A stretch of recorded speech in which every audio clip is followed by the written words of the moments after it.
لاکھوں کروڑوں درود و سلام آپ صلی اللہ علیہ وآلہ وسلم کی ذات پر اور آپ صلی اللہ علیہ وآلہ وسلم کی آل پر۔ اللہ تعالیٰ اور اس کے فرشتے آپ صلی اللہ علیہ وآلہ وسلم پر درود و سلام بھیجتے ہیں۔ اے ایمان والو، تم بھی آپ صلی اللہ علیہ وآلہ وسلم پر درود و سلام بھیجا کرو۔ معزز ناظرین کرام، السلام علیکم۔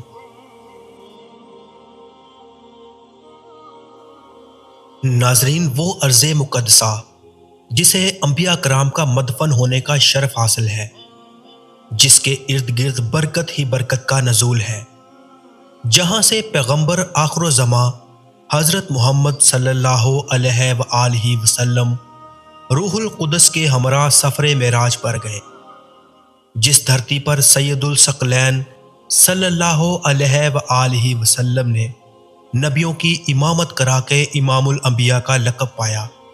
جی ہاں، وہی پرعظمت اور شوکت زیتون کے درختوں سے آراستہ سر سبز و شاداب بقائے ارض، جہاں نشان قبلہ اول کی صورت میں موجود ہے، جس کے افات اول فاروق اعظم رضی اللہ تعالی عنہ تھے، جس کے در و دیوار نے ایوبی کی تکبیر سنی، جہاں خیر کا نور پھیلانے والوں اور شر کی تاریکی میں اضافہ کرنے والوں کے درمیان آخری مگر عظیم معرکہ برپا ہونے کا میدان سج چکا ہے۔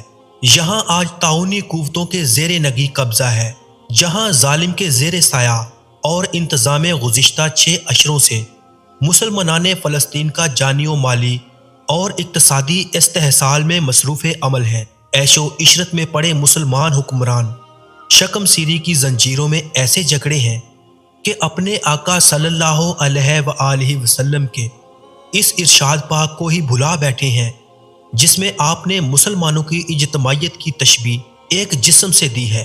بدن کے عذر کی ایک تکلیف پورے جسم میں سرایت کرتی ہے اور محسوس کی جاتی ہے، تو پھر کیا وجہ ہے کہ عالم اسلام کے سرستے ہوئے ناسور پر کوئی اینکر پرسن، کوئی وزیر مشیر اور کوئی صاحب بات نہیں کر رہا؟ آئیے اسی چبھتے سوال کے جواب کے تناظر میں بقائے نور کی قدیم تاریخ پر ایک طاہرانہ نظر ڈالیں، جو شاید ہمارے خوابیدہ دلوں کو بیدار کرنے میں قوت عمل مہیا کر جائیں۔ محل وقوع کے اعتبار سے فلسطین پرعظم ایشیا کے مغرب میں بحرہ متوسط کے جنوبی کنارے پر واقع ہے۔ اس علاقے کو آج کل مشرقی وسطی بھی کہا جاتا ہے۔ شمال میں لبنان اور جنوب میں خلیج عقبہ واقع ہے۔ جنوب میں مصر اور مشرق میں شام اور اردن سے اس کی سرحدیں ملی ہوئی ہیں، جبکہ مغرب میں بحرہ متوسط کا طویل ساحل ہے۔ فلسطین کا رقبہ حلفا اور غزہ سمیت 28,000 کلومیٹر پر مشتمل ہے۔ فلسطین کے طبی جغرافیائی علاقوں میں فلسطین کا طویل ساحل، جو ناورا سے لے کر رفح تک جنوب میں پھیلا ہوا ہے، سر فہرست ہے، جس کا عرض 19 سے 18 کلومیٹر تک کا ہے۔ اس ساحل کے مشہور شہروں میں تلکرم خان، یونس، رملہ، آقا، یافے اور غزہ ہیں۔ اسرائیل نے اپنا دارالحکومت بھی یافا شمال میں بنایا ہے، جبکہ پہاڑی سلسلوں میں نابلس، کرمل، خلیل اور القدس کے پہاڑی سلسلے مشہور ہیں۔ واضح رہے کہ خلیل پہاڑ کے دامن میں خلیل شہر آباد ہے، جس کے بارے میں کہا جاتا ہے کہ حضرت ابراہیم علیہ السلام یہاں مدفون ہے۔ اس کے علاوہ قدس کے پہاڑوں میں سب سے اونچا پہاڑ جبل طور ہے، جس میں بیت المقدس کا علاقہ واقع ہے۔ مسجد الاقصی اور کعبۃ الصحراوی اسی شہر کی زینت و رونق ہیں۔ علاقوں میں نقاب اور اغوار کے علاقے شامل ہیں۔ اغوار فلسطین کا مشرقی علاقہ ہے، جسے دریائے اردن کاٹتا ہے، اور بحرہ میت بھی اسی کنارے پر واقع ہے۔ اسی علاقے میں اریحا نامی شہر ہے، جس کے بارے میں کہا جاتا ہے کہ وہ دنیا کا قدیم ترین شہر ہے۔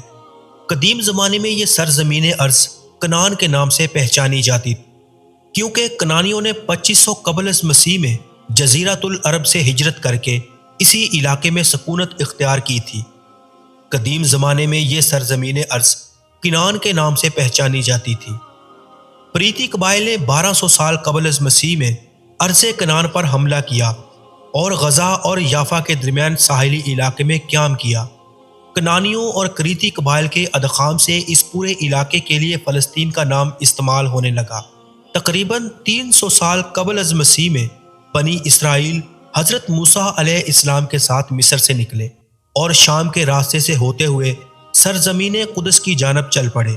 ادھر حضرت موسیٰ علیہ السلام نے اصرار کیا کہ بیت القدس میں داخل ہو جائیں، جیسا کہ قرآن پاک میں ارشاد باری تعالیٰ ہے، میری قوم اس ارض مقدس میں داخل ہو جاؤ جسے اللہ نے تمہارے لیے لکھ دیا ہے، اور میدان سے الٹے پاؤں نہ پلٹ جاؤ کہ خسارے والوں میں سے ہو جاؤ گے۔ لیکن بنی اسرائیل نے موسیٰ علیہ السلام کی نافرمانی کی، کیونکہ وہ لوگ الجھنا اور جنگ نہیں کرنا چاہتے تھے جو کہ اس سرزمین پر رہتے تھے۔ لہٰذا انہوں نے موسیٰ اور ہارون علیہ السلام سے کہا، جیسا کہ قرآن پاک میں ارشاد باری تعالیٰ ہے، ان لوگوں نے کہا کہ موسیٰ ہم ہرگز وہاں داخل نہ ہوں گے، جب تک وہ لوگ وہاں ہیں آپ اپنے پروردگار کے ساتھ جنگ کیجئے، ہم یہیں بیٹھے ہوئے ہیں۔ اس نافرمانی کی وجہ سے 40 سال تک ان لوگوں پر اس شہر میں داخلہ حرام قرار دے دیا گیا۔ ارشاد ہوتا ہے، اب ان پر 40 سال حرام کر دیے گئے ہیں، یہ زمین میں چکر لگاتے رہیں گے، لہٰذا تم اس قوم پر افسوس نہ کرو۔ یکے بعد دیگرے موسیٰ علیہ السلام اور ہارون علیہ السلام نے اس دنیا فانی سے کوچ کیا، اور ان کی قوم 30 سال تک میدان تیام میں سرگرداں رہی۔ اس دوران میں پرانی نسل کا خاتمہ ہو گیا اور نئی نسل وجود میں آ گئی، جس کی سربراہی یوشع بن نون علیہ السلام کے ہاتھ میں تھی۔ انہوں نے نئی نسل کو بیت القدس میں داخل ہونے پر اکسایا۔ مقدس سرزمین میں داخل ہوتے وقت اریحا کے مقام پر عمالقہ کے ساتھ ان کی جھڑپ ہوئی، اور ان کو شکست دینے کے بعد وہ لوگ بیت المقدس میں داخل ہو گئے۔ یوشع بن نون علیہ السلام کی وفات کے بعد حضرت طالون اور ان کے بعد داؤد علیہ السلام نے 30 سال تک ان کی سربراہی کی، اور ان کے بعد سلیمان علیہ السلام بادشاہ مقرر ہو گئے۔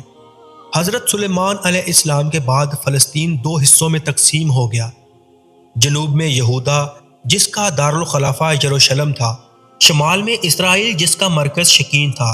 رسول اللہ صلی اللہ علیہ وآلہ وسلم کی وفات کے بعد خلیفہ اول نے شام میں موجودہ شام اور فلسطین جو شامل تھا اس کی جانب لشکر روانہ کیا، جو کہ رومیوں کے قبضے میں تھا۔ اس لشکر کے سپہ سالار اسامہ بن زید تھے، جنہوں نے کافی دور تک پیش قدمی کی اور اردن کے نزدیک پہنچ گئے، لیکن مدینہ میں مسلمانوں کے درمیان اختلاف پیدا ہو جانے کی وجہ سے یہ لشکر واپس بلا لیا گیا۔ بالآخر خلیفہ دوم کی خلافت کے زمانے میں بیت المقدس کے رہنے والوں اور خلیفہ دوم کے درمیان ایک معاہدے کے ذریعے بیت المقدس پر مسلمانوں کا قبضہ ہو گیا۔ حضرت عمر بن خطاب رضی اللہ تعالی عنہ نے وہاں کے شہریوں کے مطالبے پر حکم دیا کہ کسی یہودی کو بیت المقدس میں رہنے کا کوئی حق نہیں ہے۔ اس کے مقابلے میں وہاں کے عیسائیوں نے جزیہ دینا قبول کیا۔ فلسطین پر مکمل قبضے کے بعد کئی عرب قبائل وہاں پر آ کر سکونت پذیر ہو گئے۔ غیر عرب لوگ عرب قبائل میں ضم ہو گئے، اور کچھ ہی عرصے میں یہ خطہ مکمل طور پر ایک عرب علاقے میں تبدیل ہو گیا۔ اس زمانے کے باقی ماندہ تعمیراتی آثار میں سے ایک قبۃ الصغریٰ ہے، جسے عبد الملک بن مروان کے حکم پر اسی ہجری میں تعمیر کیا گیا۔ عباسی دور میں فلسطین عراقی حکومت کے ماتحت رہا، اور بنو عباس اور بنو امیہ کے درمیان ایک جنگ بھی اسی علاقے میں لڑی گئی، جس میں عباسیوں کو فتح حاصل ہوئی۔ فاطمیوں کی خلافت کے دوران یہ علاقہ مصر کا حصہ بنا، اگرچہ سلجوقی حکومت کا دائرہ ایشیا صغیر، شام اور فلسطین تک پھیل گیا تھا، اور قدس پر ان کا قبضہ بھی رہا، لیکن کچھ ہی عرصے بعد دوبارہ فاطمیوں نے قدس پر اپنا قبضہ بحال کر لیا۔ بعد میں صلیبی لشکر نے قدس پر قبضہ کرنے میں کامیابی حاصل کر لی۔ 1098 میں یورپی پادریوں کے اکسانے پر تقریباً 1.5 لاکھ عیسائی یورپ کے مختلف شہروں میں جمع ہو گئے اور فلسطین کی جانب چل پڑے، تاکہ اپنے عقیدے کے مطابق حضرت عیسیٰ علیہ السلام کی قبر کو مسلمانوں سے چھین لیں۔ اس لشکر نے اپنے آنے والے راستے میں کئی مسلمان شہروں کو تباہ و برباد کر دیا۔ چونکہ سلجوکیوں کے ساتھ جنگ کی وجہ سے فاطمیوں کی طاقت میں کافی حد تک کمی آ گئی تھی، اس لیے وہ عیسائیوں کا مقابلہ نہیں کر سکے، جس کے نتیجے میں 1099 میں بیت المقدس عیسائیوں کے قبضے میں چلا گیا۔ بالآخر 1291 میں مسلمانوں کی کامیابی کے ساتھ صلیبی جنگیں اپنے اختتام کو پہنچی۔ صلیبی جنگوں کے خاتمے کے بعد 10ویں صدی ہجری کی ابتدا تک یہ ملک مصری سلطنت کا حصہ تھا۔ 1518 میں جب عثمانی ترکوں نے مصر پر قبضہ کیا تو فلسطین بھی عثمانی سلطنت میں شامل ہو گیا اور تقریباً 400 سال تک یہ علاقہ عثمانی سلطنت کا ایک غیر اہم حصہ شمار ہوتا رہا۔ 18ویں صدی عیسوی کے آخر میں نپولین نے اس علاقے پر حملہ کیا۔ بتدریج فلسطین پر اس سے عثمانی کنٹرول کم ہوتا چلا گیا اور سلطان کی جانب سے منسوب مصری حاکموں نے، جو خود کو خدیو کہلواتے تھے، فلسطین کا انتظام اپنے ہاتھوں میں لے لیا۔ اسلام کے ظہور کے بعد کی فلسطین کی تاریخ اس بات کا ثبوت ہے کہ فلسطین ایک اسلامی اور عرب سرزمین رہی ہے، اور یہودیوں کے اس دعوے کی نفی کرتی ہے کہ یہ سرزمین یہودیوں سے متعلق ہے۔